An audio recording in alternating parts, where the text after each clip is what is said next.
for Aubameyang, he was hanging out in Barcelona. He's finally got the move. A free transfer from Arsenal to Barcelona. Hasn't been confirmed yet, but it's going through the final stages, having medicals. Arsenal aren't even asking for a transfer fee for him from Barcelona. His wages alone, it's estimated, are going to save Arsenal over the next 18 months around $33.4 million. So there's that. They're saving that money. And he's been someone that obviously hasn't delivered pretty much ever since he got the new contract, 18 months ago. We all kind of saw it coming, but he almost deserved that contract because he was so good up until that point that it felt different than the Mesut Ozil situation. But then it wasn't, right? It wasn't. So Andy, the Aubameyang situation, very strange, the way it's all played out. I think over time, we'll look back and say his goal ratio is very good in the Premier League. Arsenal won an FA Cup when he was there, got to some other finals. And he did okay, but what do you make of that? I mean, probably, I don't know how Barcelona could afford him. I really don't know, considering their cash flow situation, but they're making it work. It's a good spot and probably helps everyone save face, right? Barcelona, Aubameyang, and Arsenal. It kind of just all works out for everyone.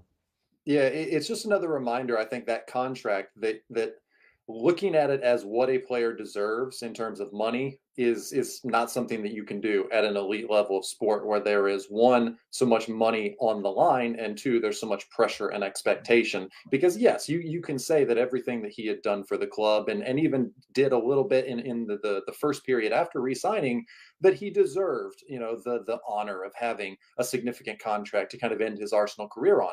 But that doesn't take into account, what does this player have left? How committed is this player still to being here and to being part of the team and fitting in and doing the same work as everyone else? And I think that's what it ultimately came down to as the issue with Pierre-Emerick Aubameyang at Arsenal and with Mikel Arteta specifically. And I think that this is what I think about Arteta and Aubameyang. I think Arteta is going to miss Pierre-Emerick Aubameyang being at Arsenal rather quickly, because the whole time that Arteta's been there have been a lot of very convenient excuses that I think have been put into place for him when the team has underperformed.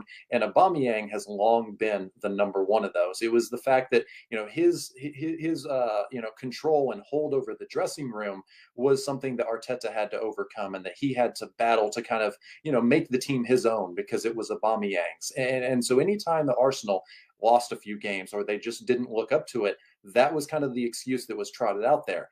That is no longer there for Mikel Arteta now. And so my question is, can we finally get, one, a true sense of what kind of manager Mikel Arteta is and what Arsenal are going to be under him? But two, I think more importantly, can we now give a little bit of, mild or maybe even harsh criticism of Mikel Arteta without excuses like that kind of built into place for him to protect him? Because that's what it was. He was insulated from real criticism by the fact that Pierre-Emerick Aubameyang was the face and could take the heat, and he could be made the scapegoat for a lot of situations. That's gone. I think life from Arteta is about to get really real at Arsenal. Well, and Andy, let me jump in and play a counterpoint to that, because I think you could be 100% right. The hope, however, let me play that side. The hope for Arsenal is that with this guy gone, this becomes Mikel Arteta's team.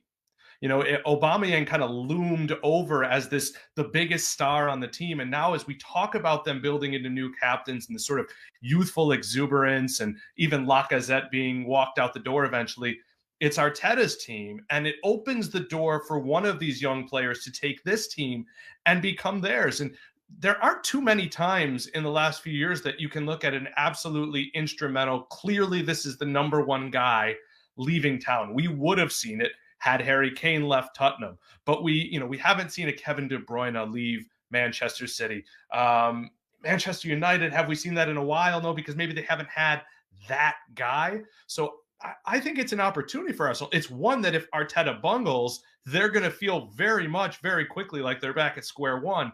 But my argument against what you're saying, which I think is probably right, your argument would be, here's an opportunity for the coach to be the guy, for him to be what Pep Guardiola is in terms of looming over what happens at Man City. That can be Arteta here. Let's see if he can do that.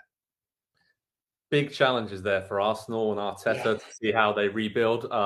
without really having a recognised central striker, or Lacazette is trying to do his best, but he keeps dropping deeper and deeper. Let's see how it goes. It's a big gamble, I think, for Arsenal, considering how close they are to the top four.